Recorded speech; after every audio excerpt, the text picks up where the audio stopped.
So click on folder here and then do models. Inside of the model, we can create a new file called newsarticle.cs. Alright, so what we can start to do is create a namespace. You can see if GitHub Copilot helps us. Now it starts to help us, but it doesn't know the context which we are in. We don't want an MVC application. We would actually like C# app, kind of like that. And then we can do controller. And we can then just do the new notation.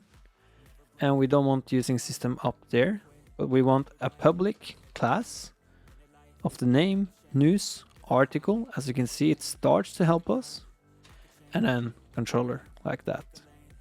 We don't want the service and all those things right away, but now it needs to import controller, this one. It needs to import it, but actually we will do a controller base instead. A controller base is basically a strapped down version of controller. You don't need a view and iAction result. You just can use the things that you actually need in an API. That's why we use the controller base in this example. And when we add the controller base, it asks us to use Microsoft ASP.NET Core MVC controller base or using Microsoft ASP.NET Core MVC.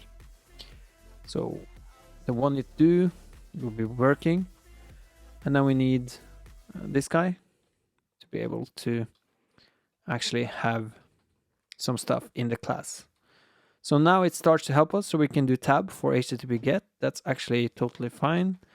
We return OK, hello world. Alright, so actually right now we see it says HTTP GET. Going to zoom in a bit.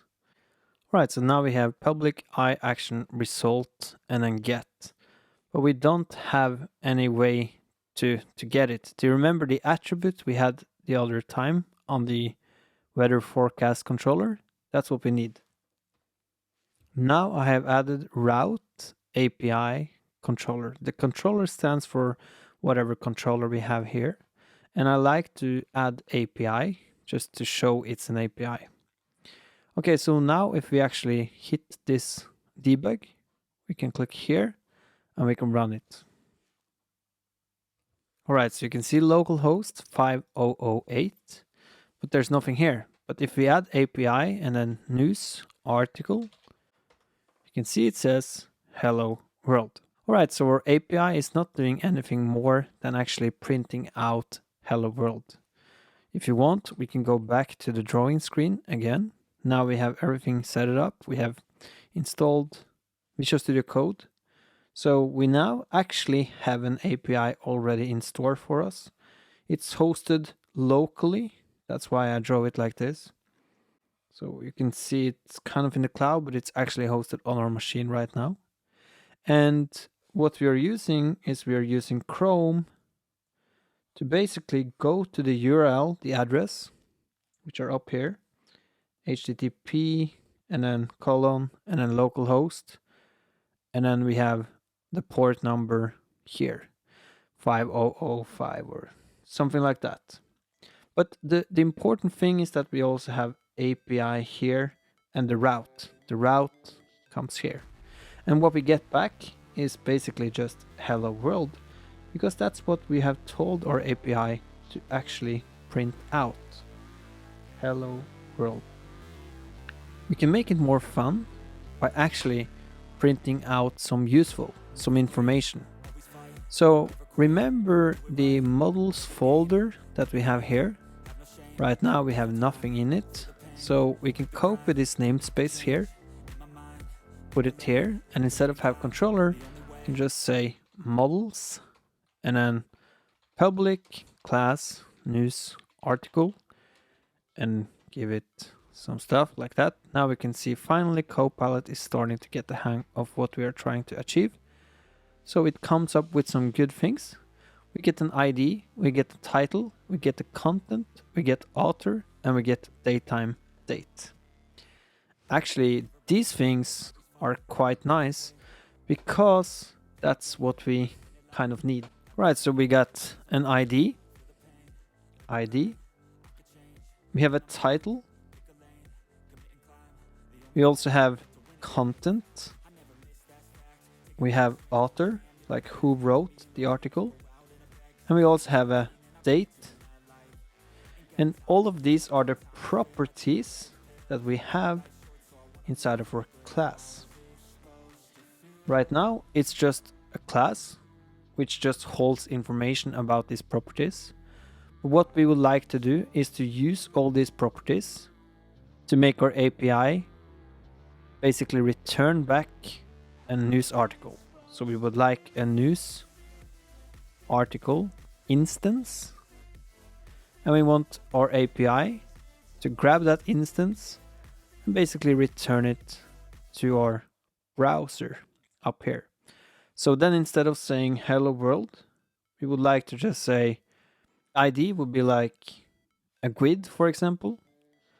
And then the title could be like car attack, because there's so much crazy things in the world now. And then the content could be a car attack happened somewhere.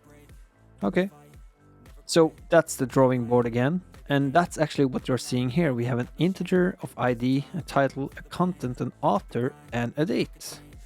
So inside of the news article, we could say get, and implicitly we would know that we're actually getting an article. So we don't need to say get article.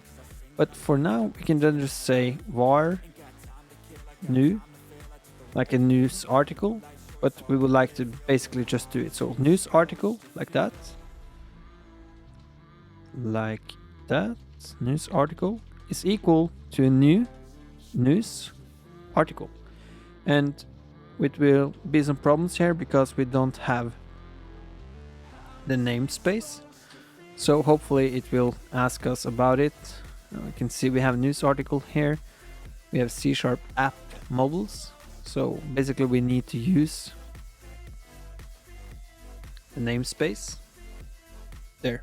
You can see now it's happy. That's because we are using Visual Studio Code, so we have to manually sometimes add the usings. Alright, so now we have var news article, but we have nothing in it. So if we do news article dot ID, for example, is equal to 1, then we will see what happens, because that's what we got. And we will see if it actually works that way. See, dot, we get some stuff here, ID. Okay, but it doesn't seem to work. So let's go into the news article and see what happens. So we have this public int ID, title, content, date, all those things. And that's totally fine, but we are not getting any intelligence. ID is equal to 1, but the ID here, it doesn't find it. So what's happening? You can see the local variable function name is already defined. Okay, so that's why we don't need the variable here. I think it was just Copilot who were messing with us. So then we can do news article dot and then title, for example. My first news article is actually good. Content, this is the content of my first news article. And an author is John Doe, which is often used, and daytime is just now. So right now we can actually return OK, and then we could just return news article. But sometimes since we're using the controller base, we don't need it to be an iAction result. We could basically just go ahead and say JSON result. And now it will complain because we have OK here. And this is not actually JSON. So we have to do something. So let's ask Copilot. Yeah, take a look at how it works. Return a news article as a JSON object. Let's do that. And yeah, that's what we are after. We want new JSON result, and then we can actually just remove this guy. So you can see how Copilot is now actually helping us build our API, which is quite good because it helps you, but you need to know what you're doing. If not, it wouldn't work. So now we can basically run the application again like that and do localhost 5008 and then do API and then news article. And what you can see is actually really quickly we now have ID, title, content, author, and a date. But we're only getting one article. So usually in an API you would see ID 2 and then you should get back this stuff. That's something we can do. But for now, the news article usually implies that this should be a list of a news article. And in our API, it's not a list, it's only one object. So let's change that now. Alright, so you reached the end of the video. Congratulations on working on the API. Alright, so just click on the part 3 in the description down below. Also hit the subscribe and hit the like if you like the content. See you guys!